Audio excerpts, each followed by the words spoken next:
Hello, everybody. This is going to be the first of our post-spring break video lectures.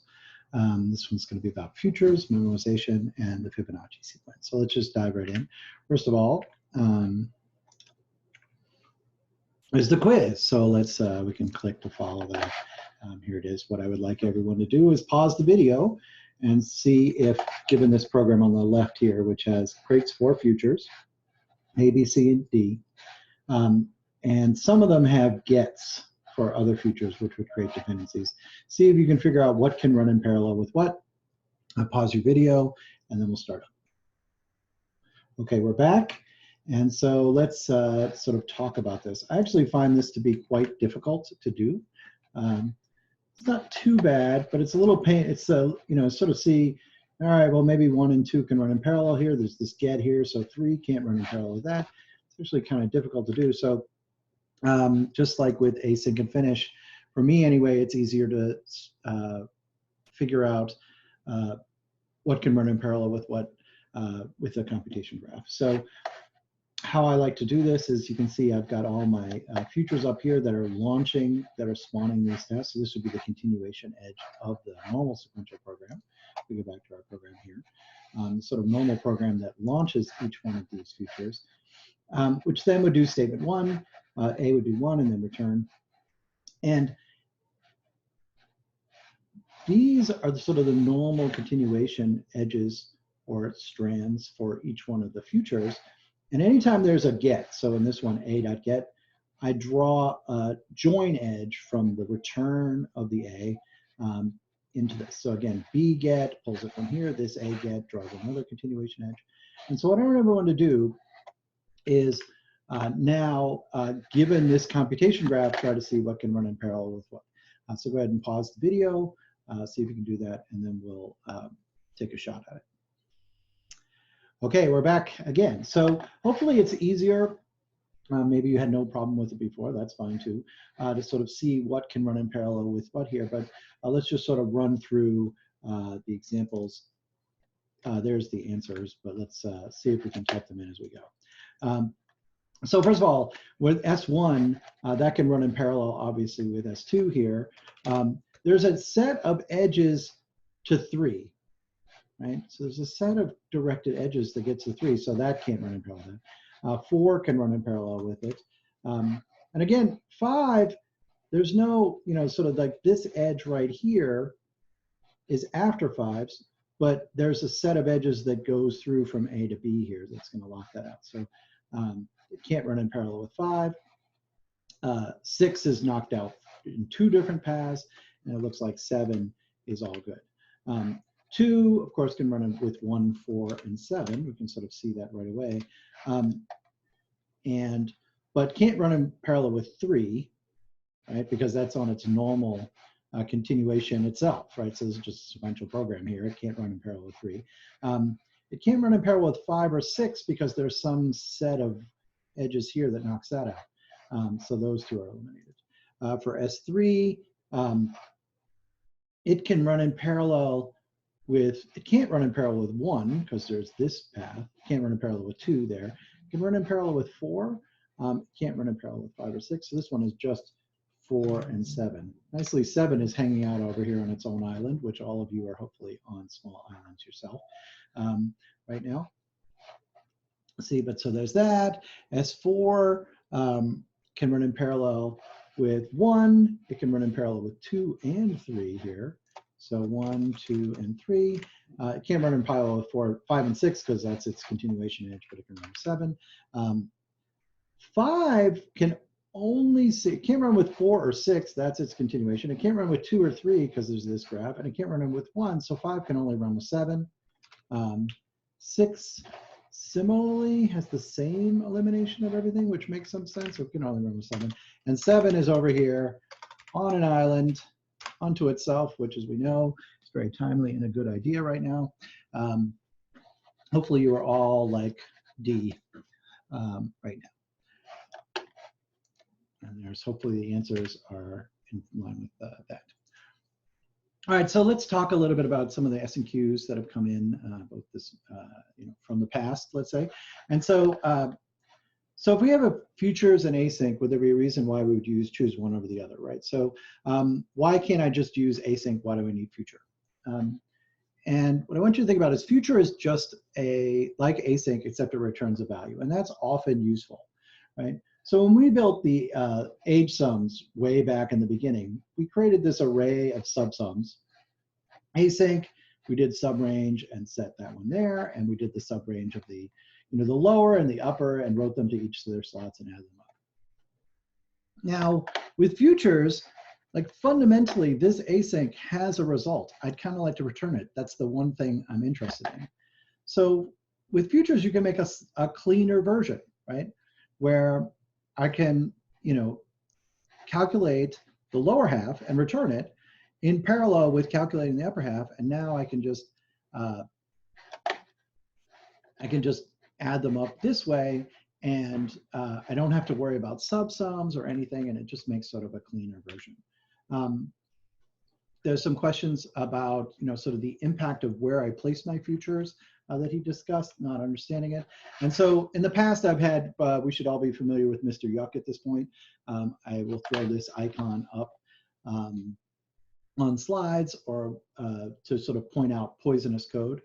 And what I have here is sort of not poisonous code. So I've added a new feature to 231, which is the U missing the point icon, which is going to be, you've written a program, it's trying to be parallel, but it's just sort of missing it. It's just like got them in the wrong order. So we have sort of a worse than sequential program. It'll be correct, so it's not really worthy of the poison symbol, Mr. Yuck, but it's sort of your incorrectly written code, sort of missing the point. So if you recall, we had sort of this async finish missing the point thing from earlier. And you see here's our icon to point out the missing the point over here. Where this is the good one, where we do S1, we finish, we async S2, so I can run in parallel with S3. This is sort of lower, upper split. And then we do S4 when we're done with the finish. If you did it this way, where you put the async on the second one, you would start the program, run this sequentially, then launch a task, wait for it, and do S4. Now these two things are not running in parallel anymore, right? Like it's got to wait for it to do. This is sort of missing the point. It's really easy to do this with futures, right? So you can do the exact same thing where I'm like, oh, sum the thing at the beginning, then launch the future, which will run in parallel with nothing when I'm done down here calling get on it, right? And so this is the missing the points part. I should let me fix this slide, right? Because it's not really a full Mr. Yuck, right? It's more of a like, you're just missing the point, right? You're writing a program that has no effective parallelism. It's not going to crash. It's not going to be broken, at least. No one will be poisoned, but it's just not going to give you any effective parallelism. Okay, and here's what the computation graph looks like. Like this is the one where we do the futures correctly. They can run in parallel with each other. This is the one where I do this. I call get. I compute lower first, then I launch this future of up, and then I call get, and so nothing is running in parallel. It's really easy to mess this up, if you will. It seems like this is kind of arbitrary. Like this is pretty obvious that you're missing the point, but it's really easy to screw this up by doing the get and the sum up are in the wrong spot. I'll just say that I always put them on separate lines. I always do this computation at the end because it's really easy to make this mistake where you call, all right, let me start this and like call get and then some range. Well, now I'm like waiting for the future to be done before I compute the other one. So just sort of be on the alert for that. Just something you'll get good at over time. It's just sort of not making that mistake. Another question is, are there any issues with data races using futures? Futures are not a panacea. They're not a cure-all. What I will say is that functional programming, so writing things that are sort of in the style, tend to share less, right? So instead of having subsums now, I'm returning the value. So it tends to lead towards a programming style that's less likely to have a data race. But if you have a data race inside of a future, it's not like wrapping something in a future is ever going to save you from making a mistake. Okay. With that, I'll just say that the prep for next time is going to be a lot of reading and a few demo videos. This is going to lead into our next lab, which is going to be just getting some experience with some of the core Java elements. So some students really love this part. Some students are not so motivated by it, but this gives you a chance to use something that's not async and finish, and for all, you can use sort of the more standard Java building blocks for the lab 3 that we're going to do. Now what I like to do is, like, one last time, sort of like a quick pause, is I want everyone to go back to the original thing here and just take a piece of paper and just try to draw the computation graph from this, just as a self-test to see if you can do that. And pause the video, and then we'll start again. Okay, and we're back. Okay, so let's move on. Hopefully yours looks a little bit like this one. Okay. So do not turn in your quiz. This was the last time I'll put this on, but I just felt I would leave this this side up one last time. We don't have to turn in our quizzes. We're just going to assume that everyone has perfect attendance from here on out. Okay, so let's talk about Fibonacci numbers and the golden ratio. I have what I'd like to refer to as an irrational love for phi and the golden ratio. I think it's a very cool bit of nature about just the efficiency of sunflower seeds and that sort of stuff. Hopefully appreciated the videos and watching them. It's a lot of times when you introduce this, we're going to introduce this just as a really simple way to give you some exposure to futures, but also to hopefully drive home the point of don't write really explosive amount of work algorithm that really lends itself to great parallelism. Just do a program that has less work. But while we're in this whole thing, I thought it'd be nice to sort of highlight some of the very cool aspects of the Fibonacci sequence. And it has this beautiful solution to it. This is the recurrence relation from, from Wikipedia, where it just says, each subsequent Fibonacci number is the sum of its two previous ones with the seed values. This could be the base case, right? This is the general recursive case, that it's the sum of the previous two, and here's our base case. This makes for beautiful code, in my opinion, but hideously ugly performance. It's actually big O of phi to the n, which I kind of like. Anything greater than 1 is terrible, but it's kind of nice that it actually happens to be 1.61, whatever it is, for phi to the n. You can prove this if you take parallel algorithms someday. But what I will say is that this becomes bigger than the number of atoms in the known universe very quickly, like on the order of hundreds, just how much work this explodes out to. So right now I'm going to switch over and do a quick demo of this.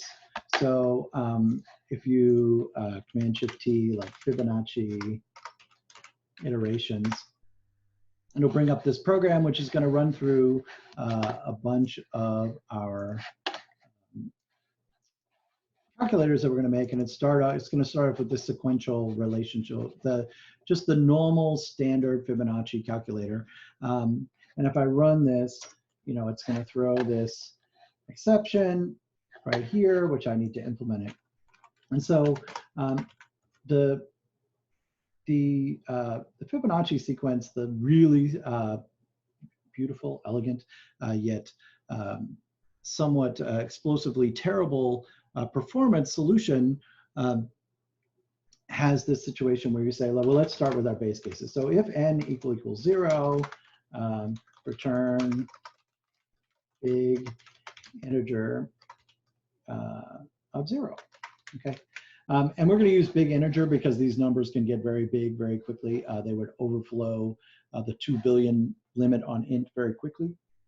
We could do long, but it blows that out pretty quickly after that. So we're just going to use big integer, and that will be one of the perhaps slightly annoying parts of this. My other base case is n equals 1. So if we go back here, let's look at our recurrence relation. Oop. Yeah, let's go back to our recurrence relation. We have f of 0 is 0 and f of 1 is 1, and then I'm going to have to add these two in the other case, right? So that one's going to be a big integer of 1. And otherwise, I need to add the two together. So I can just return Fibonacci of n minus 1 What I'd like to do is do like plus, but I can't do that. I have to call add on it. And I'm going to add it to it Fibonacci of n minus 2. Okay. And if I run my Fibonacci iterations, it'll just sort of run through this. It's going to fire it up. And it just blazes through it at start. And now it just starts getting slower and slower and slower. And what's going on is it just keeps recomputing this same work over and over again. Okay, and we'll talk about that in a little bit. But like I said, this gets to the number of atoms in the known universe of how many computations you would have to do very quickly, on the order of like a couple of hundred. And so like, we don't want to do that, right? And we could easily parallelize this, right? This algorithm is very parallelizable, just like, you know, like do each of these two calculations parallel, but you're never going to escape this exponential. And so that's going to be one of the big takeaways, hopefully, of this studio is, you know, like we're going to, that this, what's going on here, just from a picture standpoint, is that every single level, you just keep recomputing the same work. So, you know, when we calculation Fibonacci of 7, we're going to calculate fib of 6, and oh, excuse me, let's do fib of 6. So fib of 6 does this huge, you know, rather significant amount of work. Our calculation fib of 5 with fib of 4, which in turn fib of 5 calculated fib of 4 and fib of 3 and fib of 3. You can sort of just see like all this repeated work happening everywhere. So you finally calculate fib of 6, right? Or when you're calculating fib of 7, you're like calculate fib of 6 and fib of 5, which by the way, these two are repeated. There's all these fib of 4s. You go to calculate fib of 8, you like do the same thing, and it just sort of explodes in this exponential amount of work, okay? And so there's a visualization here that points to BizAlgo. I'll leave a link in there. I won't spend the time going through it right now. That sort of takes you through the code, and you can see how that works. I'll leave that in as a resource, right? But there's just this amazing amount of overlap of work that we want to avoid, okay? And like I said, we can totally do this in parallel, and it just won't save you, okay? Like you just cannot escape the exponential amount of work, no matter how easily it is to parallelize. So what we're going to do instead, right, is just write something that does a lot less work, right? There's a ton of, you know, instead of recomputing, when I go to do the calculation of Fibonacci of 41, right? Instead of like just recomputing fib of 39 4 times, or however many it is, like I'm just going to look it up the first time I see it, right? And short circuit that whole thing. Like every single time I won't compute anything twice, right? And so this performs much, much better, right? As opposed to having, you know, a fantastic amount of parallelism. Now, instead of doing phi to the n amount of work, I'm only doing O to the n amount of work, which is much better, whether or not I parallelize it or not, right? And so that's sort of one of the things, is always minimize your work, then find the best parallelism. Like the parallelism is amazingly great, right?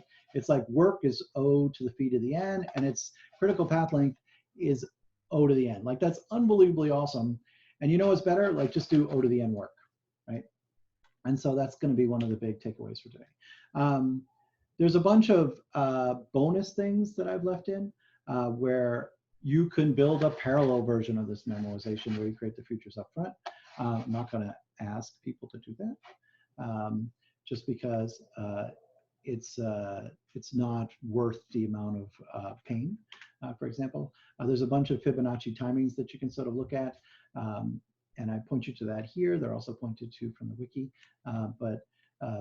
When you're done with everything, run it at least once and just see how, like, phi to the n, like, it doesn't matter how many cores you have, like if you have like 100 or 1,000 or 1,000,000, like eventually this exponential thing will get you, okay? Some questions about what's the difference between memoization and dynamic programming. So the best way I can sort of describe this is like memoization is often described as top-down and dynamic programming is bottom-up. For this example, it's like you don't change, for memoization, you don't change your fundamental algorithm, right? So you write the same recursive algorithm for Fibonacci, you just cache the results, right? And so like memoization, you just hang on to like these values whenever you do them. Dynamic programming would go about it a totally different route, right? So so this is one, so memoization is, there's repeated work. I'm just gonna hang on to the results and use them when I first encounter them. I can write my exact same recurrence relation, but just cache the results and avoid extra work. Dynamic programming would build it from the bottom up, right? So if I asked you for the 13th Fibonacci number or whatever this is, and you were on a desert island, I doubt very, and I was like, and it's like, I'll get you off this island if you, or maybe that's not the best analogy right now, but like, like I'll give you this prize if you can just tell me the Fibonacci number. I doubt that you would you would calculate in your head this recurrence relation, right? If I was asked to do this, I would be like, all right, well, I'm going to count them up, 0, 1, 1, and just keep adding them up. I'm like, well, that's 2, and that's 3, and that's 5, and that's 18, and this is 13. And I take these two and add them together, and that's 21. And I add 13 and 21, and I make 34. And I add these two, and I could just write them out on paper as long as you need me to do it, right? But I'm building it up dynamically, right? Like I'm just computing the result as I go, right? And so that's right now. If you pause the video and try to write some pseudocode for how to build this in code. Okay, and we're back. Hopefully that went well. And you're gonna end up building this today, right? You're gonna end up building this one today. This is gonna be hopefully a very straightforward and different way to, or this is going to be part of the studio. Okay, so there's some other interesting ways to do this. One, you can do essentially dynamic but recursive. Here's an example of a program that does A and B. And I want you to, those of you who are interested can dig into this and try to figure out, probably the best way to do it is try to figure out what's going on here. Sort of the exact same thing that's going on the dynamic one, except I've named them A and B. I made them longs instead of big integers to make it easy. But what would you name these parameters, right? It's kind of sort of an interesting challenge for yourself, but this is not going to be required for the studio. And again, here's a sort of like, what is going on in this recursive version, right? And another good question, which is why is this called dynamic programming? There's actually some question about this. It's certainly would be better named probably like overlapping work, or like avoid like table programming, I've heard it called. Dynamic programming seems almost it's been posited that it's actually named terribly on purpose because the person who named it hates people. The other story I've heard is that like the person who was sort of coined this phrase was marketing it to the military or Congress and just like needed a word that sounded good. Whatever it is, it stuck. I included a link here to a story about why it's called this, but it certainly does not feel well named. That's one of the unfortunate things about computer science, is sometimes names stick. We're stuck with dynamic programming. And if you're confused as to why that's called, like, you're in my camp. I had this, used to be required. It was sort of a nice example of like, can you write a recurrence relation? Sort of translating this one. It has log-in performance, which is kind of nice. Certainly if you memoize it, it can become log-in. I made it optional this year because it seems a little more drudgery than productive. So I took it out and made it optional this year. There's a lot of other fun things that are in there that you can directly calculate it with phi, where you can just round taking phi, which is the golden ratio, to the nth power and then divide by the square root of 5, and that will give you the